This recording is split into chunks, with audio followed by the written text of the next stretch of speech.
for Stan Silliman. Whoa! Hi, people. Hi. I'm Stan, 5'10", 170, and my prostate is as big as a grapefruit. I'm not bragging. You don't brag about something like that. I have to ask my prostate for permission to sit down.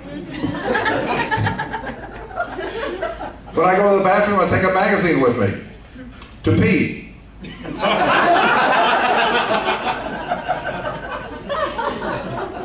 I could have my prostate taken out, but then what would I do for an opener? What would I do? Yeah. Hey, let's give another hand to Rob here. You know, he puts on these things, does a great job.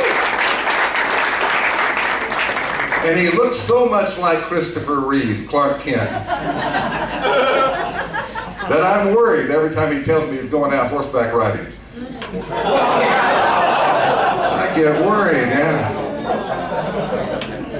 Come on, you guys are with me. Don't you hate it that that Christopher Reeve died? I mean, I know I do, because that makes me the entertainer with the stiffest neck.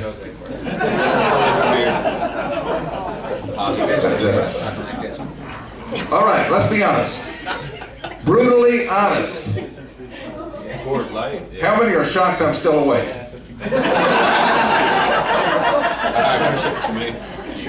All right, yeah. I once fell asleep during a rectal examination. That's when they kicked me out of proctology school. But my bro made it, Doc Proc we call him. He's got one of those bumper stickers. Backsides bought this buggy, which is better than his old bumper sticker, which read, tailgate me now and wait till I get you in my office. That was a long-ass bumper sticker. It hung off the bumper of his Ford Probe. They're going to keep coming like this, folks, yeah. Speaking of, I recently got one of those colonoscopies. Anybody else had the pleasure? I know it's a young audience, you don't know? Okay, let me tell you. I haven't been penetrated that deeply since the last time I was abducted by aliens. Jose and Manuel.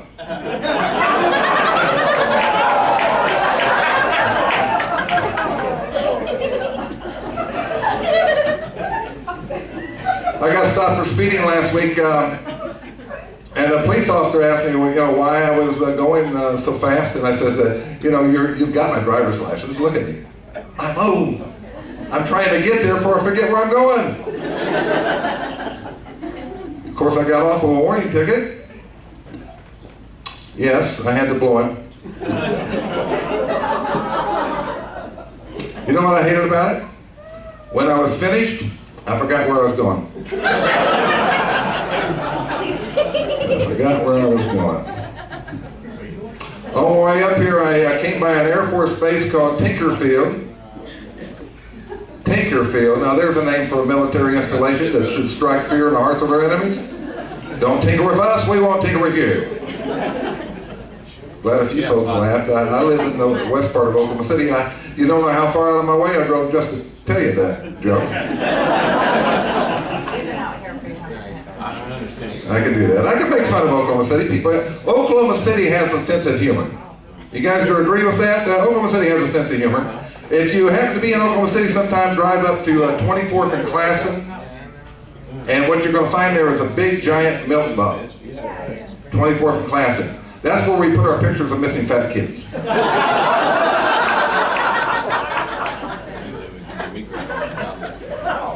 Wrap your head around that concept for a second. A missing fat kid, all right? I mean, I think that's kind of like a win-win. All his life, whether you're playing at the schoolyard,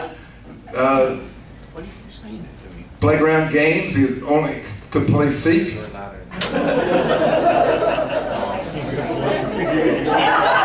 And now he's missing enough, he's hidden well enough to be missing. Yeah, I screwed that one up. He's hidden well enough to be missing. If you find your face on the side of a milk carton, that's kind of like being inducted in the Hide and Seek Hall of Fame. Nobody's going along with me on this deal? You people are not going there? Some of you people are thinking, well, the fat kid was abducted. Is that what you're thinking? He might have been abducted? Yeah, right? I mean, somebody signed up for a lot of grocery bills. I'm saying, you know, he had to really be wanted. It's another win-win. All right. Now, I say Oklahoma City has a sense of humor. There's one group of people who think that Oklahoma City doesn't have a sense of humor, and that is people from Seattle. You kind of with me on that? They think we stole their basketball team, which we did, but they think it's some kind of conspiracy. Like that we sent some guy named Bennett up to Seattle to bend them over and rape them out of their team. You know what I'm talking about? Like he was going, hey Seattle, I got a Space Needle for you. How does this make your Puget sound? Is this grunge enough for you, Seattle? Should we make it a little more grindy and stick it in your Starbucks?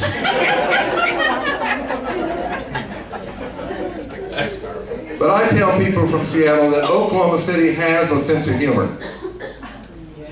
And the way we kind of illustrate it is that in downtown Oklahoma City, we just recently built an 850-foot new building, the Devon Tower. And the thing about it is, you know, it's 850 foot. All the other buildings downtown are kind of between 300 and 500 feet. So this building kind of stands out like a sore thumb. Except from some angles, it's kind of in the middle of the other building. So it's kind of, So what Clay Bennett and Larry Nichols have done is they're paying the pilots from Delta that when they're flying from Seattle to Miami, or from Seattle to Atlanta, they go over Oklahoma City and they have them drop down to about 5,000 feet. And then the pilot gets on the loudspeaker and says, attention people from Seattle, if you look down on your left, you'll see the Chesapeake Arena. This is where your Seattle Supersonics are now playing. And just to the left of that, Clay Bennett says hi.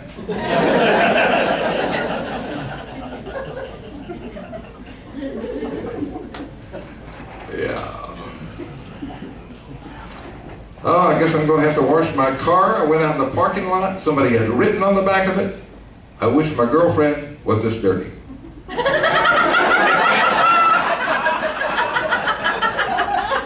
So you know what I did? I crossed where the word was and wrote the word were in there because I can't be driving around bad grammar in my car. Being a writer and all that. Just because some smartass doesn't know his subjunctives.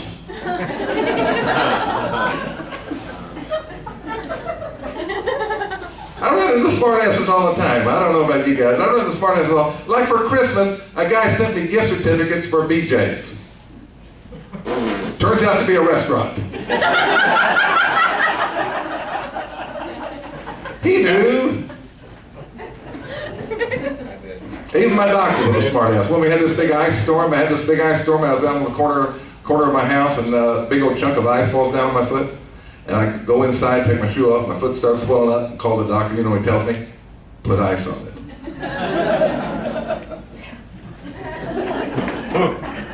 Smart ass, yeah. Very much.